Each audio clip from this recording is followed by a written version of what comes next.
Hello everyone, welcome back to our channel and today we will continue the chapter from the geography portion. Chapter name is Forest and Wildlife Resources.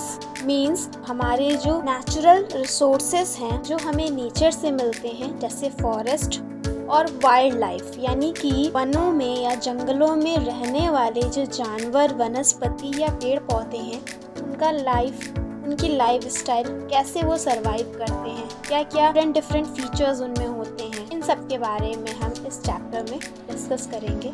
हमारे इस chapter का जो description है उसे आप मेरे साथ साथ अपनी बुक से भी पढ़ते हुए चलिए, जिससे आपको इस चैप्टर में जो इन्फॉर्मेशन दी हुई है उसका एक्सप्लेनेशन अच्छे से समझ आए और आप इजीली इस चैप्टर के जो एक्सरसाइजेस और क्वेश्चंस हैं उनके आंसर्स खुद से फाइंड आउट कर सकें एंड समरी को अच्छे से रिकॉल कर सकें और माइंडसेट इस चैप्टर के बारे में कर सकें। तो let's without wasting time we will continue the chapter.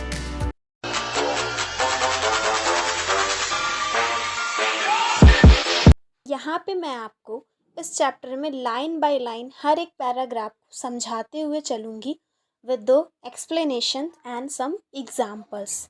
So let's start. We share this planet with millions of other living beings, starting from microorganisms and bacteria, lichens to banyan trees, elephants and blue whales. This entire habitat that we live in has immense biodiversity means जो भी हमारे इस planet यानी कि ग्रह पे जितने भी लिविंग बीइंग्स यानी कि सजीव जगत के जो थिंग्स या बीइंग्स जानवर या जो कुछ भी है वो बैक्टीरिया से स्टार्ट हुआ उनका प्रोसेस, जैसे बनियन ट्री बरगद का पेड़, हाथियों का झुंड या हाथी और ब्लू व्हेल्स। ये सारे जो हैं इनमें अलग अलग बायोडाइवर्सिटी पाई जाती है यानी कि जैव विभिन्नताएं पाई जाती हैं। We humans along with all living organism from a complex web of ecological system in which we are only a part and very much dependent on this system for our own existence। Means ये जो living organisms हैं ये सबसे अलग अलग होते हैं, कुछ में कुछ चीज़ें सिमिलर होती हैं या हम कह सकते हैं कॉम्प्लेक्स फॉर्म में या मिक्स्ड होते हैं। For example the plants, animals and micro organisms recreate the quality of the air we breathe, the water we drink and the soil that produces our food without we can't survive। Means example के लिए हम जैसे समझने के लिए एक example यहाँ पे दिया हुआ है, जैसे जो पौधे हैं, जानवर हैं और छोटे छोटे जो ऑर्गेनिजम्स हैं वो क्या करते हैं, जिस हवा में हम सांस लेते हैं उसको रिक्रिएट करते हैं, जो पानी हम पीते हैं और जो हमें भोजन को प्रोड्यूस यानी कि उत्पादन करने के लिए मिट्टी जो है उनका रिक्रिएशन करते हैं जिससे कि हम सरवाइव कर सकें। इसके बिना हम सरवाइव नहीं कर सकते हैं। Forest play a key role in the ecological system as these are also the primary producers on which all other living beings depend। Forest जो है वो हमारी लाइफ में एक ताले की चाबी की तरह रोल प्ले करता है। जैसे कि किसी लॉक को खोलने के लिए हमें उसकी चाबी की ज़रूरत होती है, वैसे ही हमें इस प्लैनेट पे रहने के लिए, सरवाइव करने के लिए फॉरेस्ट की ज़रूरत है, क्योंकि ये हमें एयर देते हैं ब्रीथ के लिए, पानी देते हैं पीने के लिए और खाना देते हैं जिंदा रहने के लिए या जीवित रहने के लिए। तो जितने भी लिविंग बीइंग्स हैं वो इन पे डिपेंड हैं और ये हमारे प्राइमरी प्रोड्यूसर्स भी हैं। Next, flora and fauna in India. आपने ये वर्ड बहुत सुना होगा, फ्लोरा एंड फोना। अब हम इस चैप्टर में इसके बारे में डीपली नॉलेज गेन करेंगे, जिससे कि हमें इसके बारे में अच्छे से नॉलेज या इंफॉर्मेशन मिल सके। If you look around, you will be able to find that there are some animals and plants which are unique in your area. In fact, India is one of the world's richest countries in terms of its vast array of biological diversity and has nearly 8% of the total number of species in the world. Means अगर हम अपने चारों तरफ देखते हैं तो हम यहाँ अलग अलग तरह के जानवर, अलग अलग तरह के पौधे, मतलब एरिया के हिसाब से सारी चीज़ें अलग रहती हैं। जैसे कि हम मैदानी क्षेत्रों की अगर बात करते हैं, प्लेन्स की, वहाँ पे हमारी ज़मीन कैसे बिल्कुल सपाट यानी कि बिल्कुल प्लेन रहती है। और अगर हम हिल्स की बात करते हैं, हिल्स एरिया, माउंटेन एरिया, वहाँ पे कैसी होती है ज़मीन, थोड़ी ऊंची नीची सी और ऊंचाई पे होती है, ढलान वाली होती है। तो हमारे इंडिया में ऐसी ही बायोलॉजिकल डाइवर्सिटी पाई जाती है और 8%, पूरी दुनिया का 8% हमारे यहाँ बायोलॉजिकल डाइवर्सिटेबल एरिया पाया जाता है। दिस इज पॉसिबली ट्विस्ट और thrice the number yet to be discovered. You have already studied in detail about the extent and variety of forests and wildlife resources in India. You may have realized the importance of these resources in our daily life. These diverse flora and fauna are so well integrated in our daily life that we take these for granted. But lately they are under great stress, many due to insensitivity to our environment. जैसा कि हम अपने forest और natural resources के बारे में आप अपने ईवीएस पोर्शन में पढ़ चुके हैं, तो इससे हमें इतनी नॉलेज तो है ही कि भाई ये सारी चीज़ें हमारे लिए कितनी इम्पोर्टेंट है, हमारे लिए या फिर ऑल जितने लिविंग बींग्स हैं उनके लिए ये कितना एसेंशियल हो चुका है। लेकिन कुछ रीजंस की वजह से या कुछ इनसेंसिटिविटी जो हमारे इन्वायरमेंट में फैली हुई है, इसकी वजह से ये जो हैं इनके बारे में हमें थोड़ा सोचना चाहिए, जिससे कि ये बच सकें या जो बायोडाइवर्सिटी हमारे इंडिया में अलग अलग जगह पाई जाती है उसे हम ऐसे ही मेंटेन कर सकें.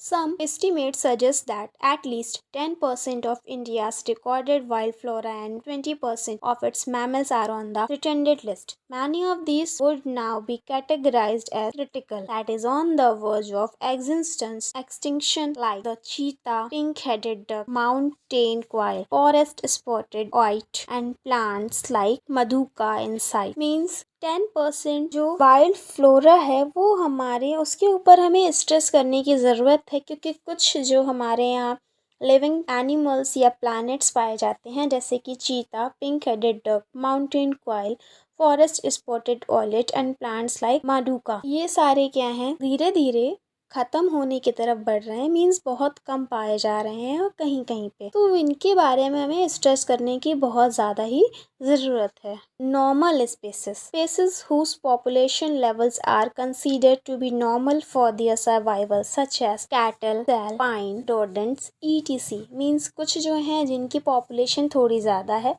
उनको हम नॉर्मल में कैटेगराइज करेंगे, जैसे कि कैटल यानी कि मवेशी. Endangered species, these are species which are in danger of extinction. The survival of such species too difficult if the negative factors that have led to a decline in their population continue to operate. The example of such species are black buck, crocodile, Indian wild ass, lion, tailed tangle. कुछ जो हैं जो बहुत ज़्यादा जिनके ऊपर खतरा है या जो विलुप्त होने वाले हैं, मीन्स बहुत कम पाई जाती है जिनकी पॉपुलेशन, जैसे कि crocodile, Indian wild ass, black buck. Next category है vulnerable species. These are species whose population had declined to levels from where it is likely to move into the endangered category in the near future if the negative factors continue to occur. Example of such species are blue sheep, Asiatic elephant. Vulnerable means जिनका level population का बिल्कुल भी नहीं है, वो होते हैं vulnerable. Rare species with a small population may move into the endangered or vulnerable category if the negative factor affecting them continue to operate. The example of such species are the Himalayan brown bear and Asiatic buffalo, desert fox and hornbill. Rare means होता है जो बहुत ही कम population जिनकी हो या बिल्कुल ना के बराबर, जैसे brown bear, wild Asiatic buffalo, desert fox and hornbill. Next बात करते हैं endemic species. These are species which are only found in some particular areas, usually isolated by natural और geographical barriers. Example of such species are the Andaman teal, Nicobar pigeon, Andaman wild pig, Methuen in Arunachal Pradesh. Endemic मतलब जो बिल्कुल ही खत्म हो चुके हैं या फिर बिल्कुल कम मात्रा में पाए जाते हैं कुछ ही एरियाज में, जिनके एग्जाम्पल मैंने आपको बताए अभी। नेक्स्ट आता है एक्सटिंक्ट स्पीसीज।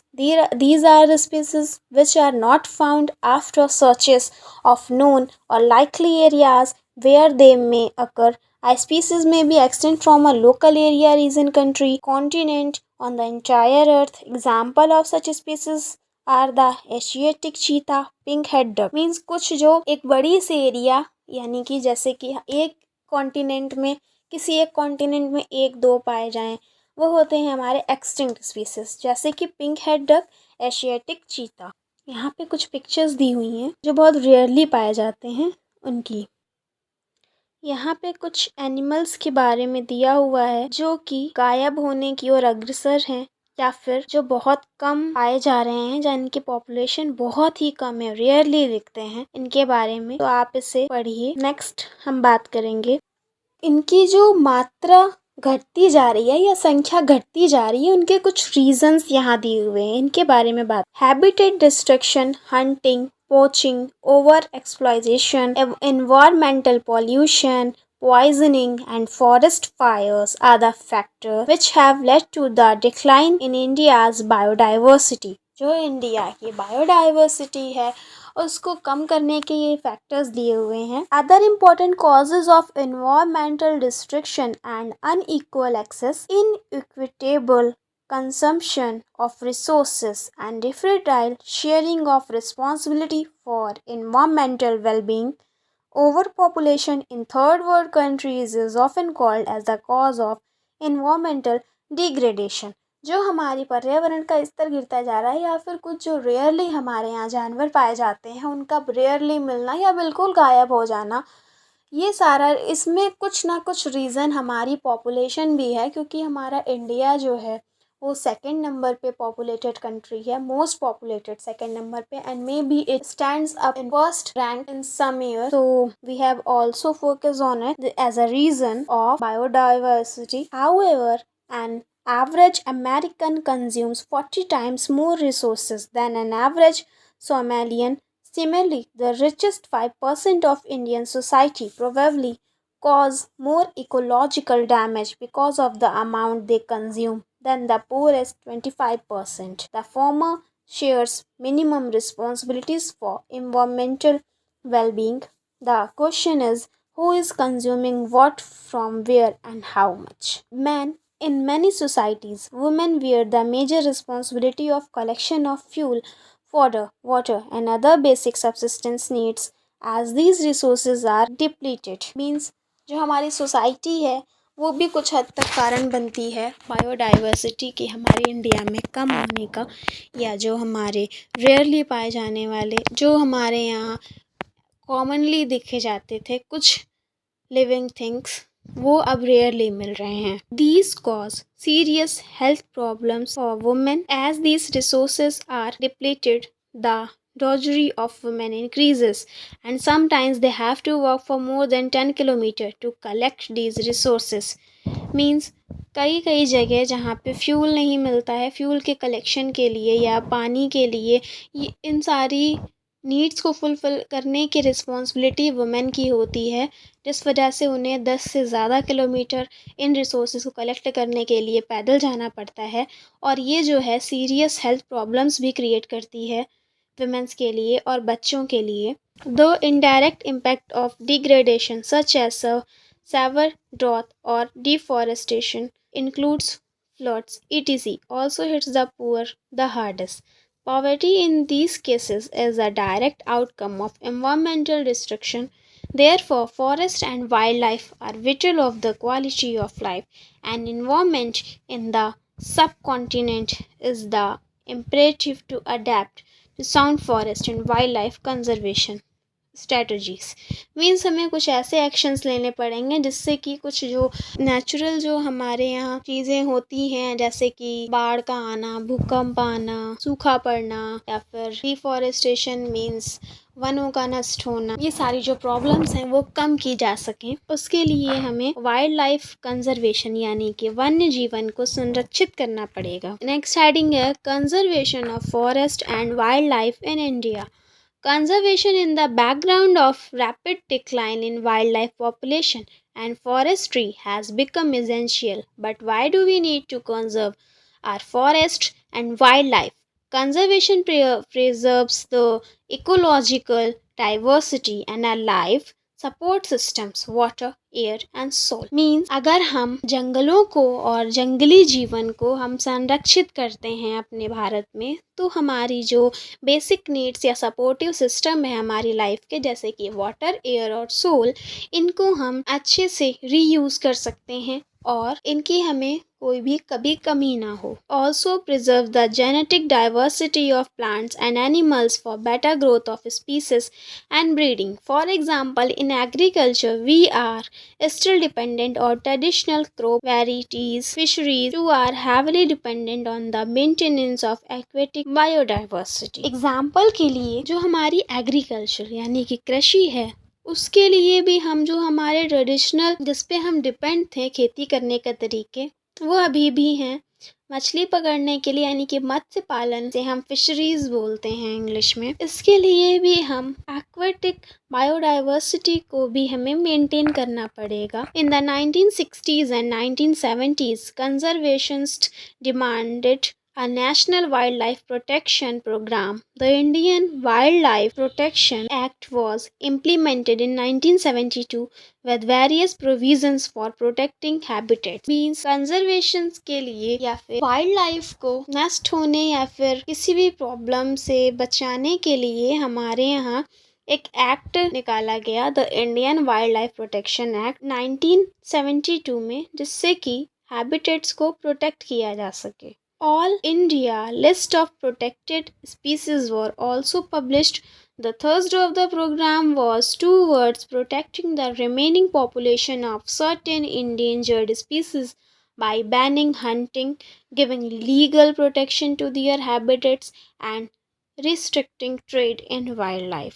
ऐसे करने के लिए हमारे ऑल इंडिया में कुछ प्रोग्राम चलाए गए जैसे कि हंटिंग को बंद किया गया यानी कि शिकार करने को बैन किया गया और हैबिटेट्स को रियल प्रोटेक्शन, लीगल प्रोटेक्शन दिया जाने लगा और जो जंगलों से व्यापार होता था उसे बंद किया गया। Central and many state governments established national parks and wildlife sanctuaries about which you have already studied. The central government also announced several projects for protecting specific animals which were gravely threatened including the tiger। जो हमारी central government और state governments हैं इन्होंने भी conservation wild life के conservation के लिए और फॉरेस्ट को बचाने के लिए कुछ ऐसे प्रोग्राम्स लॉन्च किए हैं जैसे कि वाइल्ड लाइफ सेंचुरीज बनाई जा रही हैं, नेशनल पार्क्स बनाए जा रहे हैं जिससे कि जो विलुप्त होने वाले जानवर या वनस्पतियां हैं उनको बचाया जा सके जैसे कि टाइगर। यहाँ पे कुछ पिक्चर्स दी हुई हैं rhino and deer in Kaziranga national park जो कि असम में है, वहाँ पे कैसे नेशनल पार्क बना के इन जानवरों को रखा गया है जिससे कि ये सेफ रह सके। Horn rhinoceros the Kashmir stage और हैंगवल 3 टाइप्स ऑफ क्रोकोडाइल मीन्स यहाँ पे आपको कुछ ऐसे जानवरों के नाम दिए गए हैं जिनको यहाँ पे पार्क में सुरक्षित रखा गया है। हमारी गवर्नमेंट ने एक्ट लाया था 1973 में, उससे टाइगर्स को सेव करने के लिए प्रोजेक्ट टाइगर 1973 सेंट्रल गवर्नमेंट के द्वारा जो है चलाया गया या स्टेबलाइज्ड किया गया जिससे कि जो हमारी पॉपुलेशन है टाइगर की उसे बढ़ाया जा सके। इस प्रोजेक्ट को आप एक बार खुद से रीड आउट करिएगा। अगर आपको कोई भी प्रॉब्लम होती है या कुछ भी आपको समझ में ना आ रहा हो तो उसके बारे में आप कमेंट सेक्शन में पूछ लीजिएगा, मैं इसके ऊपर भी आपको एक वीडियो बना दूंगी। तो हम आगे इस चैप्टर को कंटिन्यू करते हैं। The conservation projects are now focusing on biodiversity rather than on a few of its components. There is now a more intensive search for different conservation measures Increasingly, even insects are beginning to find a place in conservation planning. In the notification under Wildlife Act of 1980 and 1986, several hundred butterflies, moths, beetles, and one dragonfly have been added to the list of protected species. In 1991, for the first time, plants were also added to the list, starting with 6 species. जो हमारे insect हैं उनको भी बचाने के लिए जो wild life act 1980 और 1986 में आया, उसके अंडर कई सारे बटरफ्लाईज, मॉथ्स, बीटल्स और ड्रैगन फ्लाई को सेव किया गया और उन्हें भी प्रोटेक्टेड स्पीसीज दिए गए। 1991 में पहली बार प्लांट्स को भी प्रोटेक्टेड स्पीसीज दिए गए। यहाँ पे आप इस पिक्चर में देख सकते हैं कैसे जो जानवर हैं उनको प्रोटेक्ट किया गया वाइल्ड लाइफ सेंचुरी या नेशनल पार्क की हेल्प से। अब बात करते हैं types and distribution of forest and wild life resources की। इनको कुछ कैटेगरीज में क्लासिफाइड किया गया है। फर्स्ट है reserve forest. More than half of the total forest land has been declared reserve forest. Reserve forests are regarded as the most valuable as far as the conservation of forest and wildlife resources are concerned. Reserve forest means जो हमारी total forest land यानी कि जो हमारा में जो ज़मीन है जो जंगलों के लिए है उसका हाफ रिजर्व किया गया है फॉरेस्ट के लिए। मीन्स उस पर और कोई भी कुछ भी यूज़ नहीं किया जा सकता है, वो केवल जंगलों के लिए ही वो ज़मीन रहेगी। Protected forest almost 1/3 of the total forest area is protected forest as declared by the forest department. The forest land are protected by any further depletion.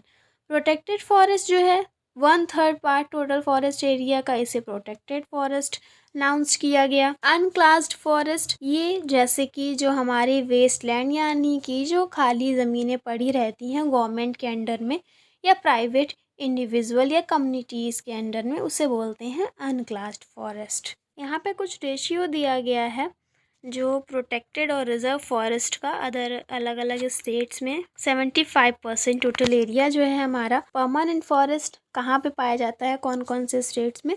Jammu Kashmir, Andhra Pradesh, Uttarakhand, Kerala, Tamil Nadu, waste Bengal, Maharashtra.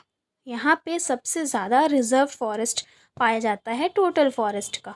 और कुछ स्टेट जैसे कि बिहार, हरियाणा, पंजाब, हिमाचल प्रदेश, उड़ीसा एंड राजस्थान, यहाँ पे हमारा प्रोटेक्टेड फॉरेस्ट पाया जाता है। और जो नॉर्थ ईस्टर्न स्टेट्स हैं जैसे गुजरात का कुछ पार्ट, वहाँ पे हमारा अनक्लास्ड फॉरेस्ट पाया जाता है जो लोकल कम्युनिटीज़ के द्वारा जो है उसे प्रोटेक्ट किया जा रहा है। अब बात करते हैं कम्युनिटी एंड कंजर्वेशन। मीन्स जंगलों के संरक्षण के लिए कुछ ऐसे भी समुदाय या कुछ लोगों का ग्रुप जिसे हम कम्युनिटी बोलते हैं, उन्होंने कैसे प्रोटेक्ट किया, तो इसके बारे में हम बात करते हैं। जो कुछ आंदोलन चलाए गए गवर्नमेंट या फिर कम्युनिटी के थ्रू। सबसे पहले चिपको मूवमेंट।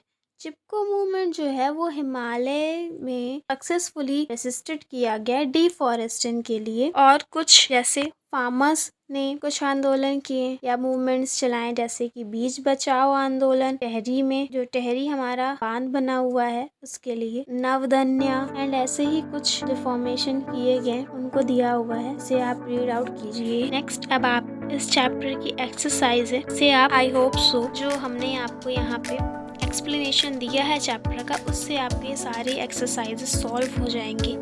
अगर आपको इन एक्सरसाइजेस को सॉल्व करने में किसी भी तरह की प्रॉब्लम होती है सो प्लीज़ आप इसे कमेंट सेक्शन में मेंशन कीजिएगा। We will provide all the solution. आगे के जो चैप्टर्स हैं उनकी वीडियोस भी आपको हमारे चैनल पे प्लेलिस्ट में मिल जाएगी।